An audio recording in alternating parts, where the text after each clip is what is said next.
તો છેલ્લા 9 મહિનાની અંદર ગુજરાત સરકારે 90 પૈસા જેટલો ઘટાડો કર્યો છે, કારણ કે માર્ચ મહિનાની અંદર સરકારે 50 પૈસા ફ્યુઅલ સરચાર્જ ઘટાડેલો। નમસ્કાર। ગઈકાલે ગુજરાત સરકારે એક મહત્વની જાહેરાત કરેલી હતી અને જે ફ્યુઅલ સરચાર્જ છે એમાં 40 પૈસાનો ઘટાડો કરવામાં આવેલો એવી સરકારે જાહેરાત કરી।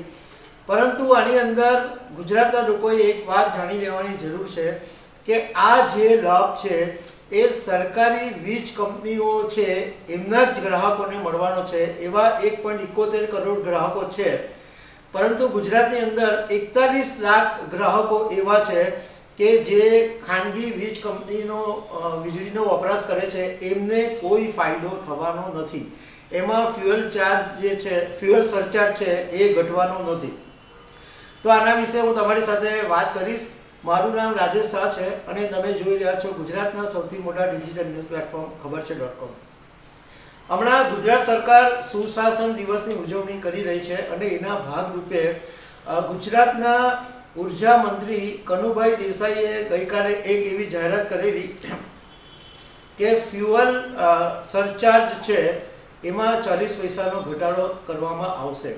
અત્યારે એક યુનિટ દીઠ ₹2.85 ફ્યુઅલ સરચાર્જ લગાડવામાં આવે છે, એ ઘટાડીને ₹2.45 કરવામાં આવશે।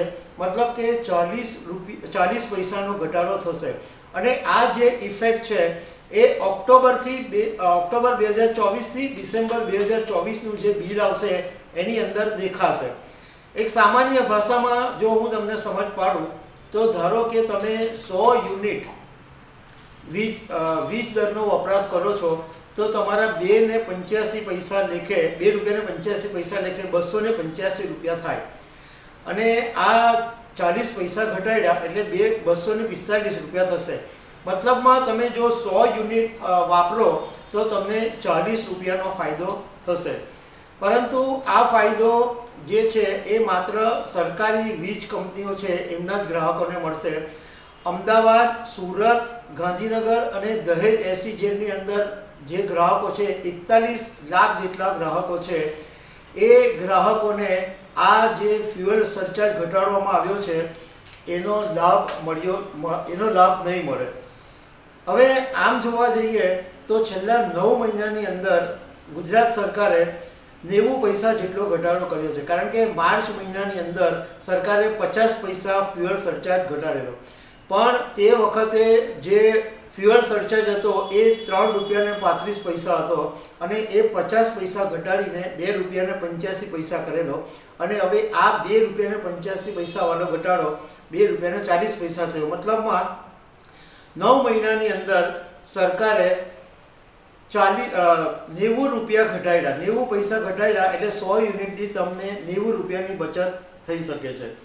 હવે સરકારે એવી વાત કરી હતી કે કોલસાના ભાવ વધારાને કારણે તે વખતે આ ફ્યુઅલ સરચાર્જ વધારવામાં આવેલો, પણ હવે કોલસાના ભાવ ઘટ્યા છે તો ફ્યુઅલ સરચાર્જ ઘટાડવામાં આવ્યો છે।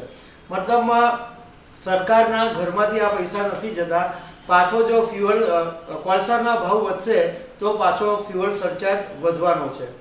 હવે ગુજરાતની અંદર જે ખાનગી કંપનીઓ છે કે જે વીજ વિતરણ કરે છે એની અંદર 4D એનર્જી છે, ગુજરાત ઉર્જા વિકાસ નિગમ લિમિટેડ છે, અદાણી પાવર છે, પશ્ચિમ ગુજરાત વીજ કંપની છે, દક્ષિણ ગુજરાત વીજ કંપની છે, ઉત્તર ગુજરાત વીજ કંપની, મધ્ય ગુજરાત વીજ કંપની અને ગુજરાત સ્ટેટ ઇલેક્ટ્રિકલ કોર્પોરેશન, આ બધી ખાનગી કંપનીઓ છે। તો દર્શક મિત્રો, આવી અનેક વાતો સાથે અમે તમને મળતા રહીશું। Thank you very much.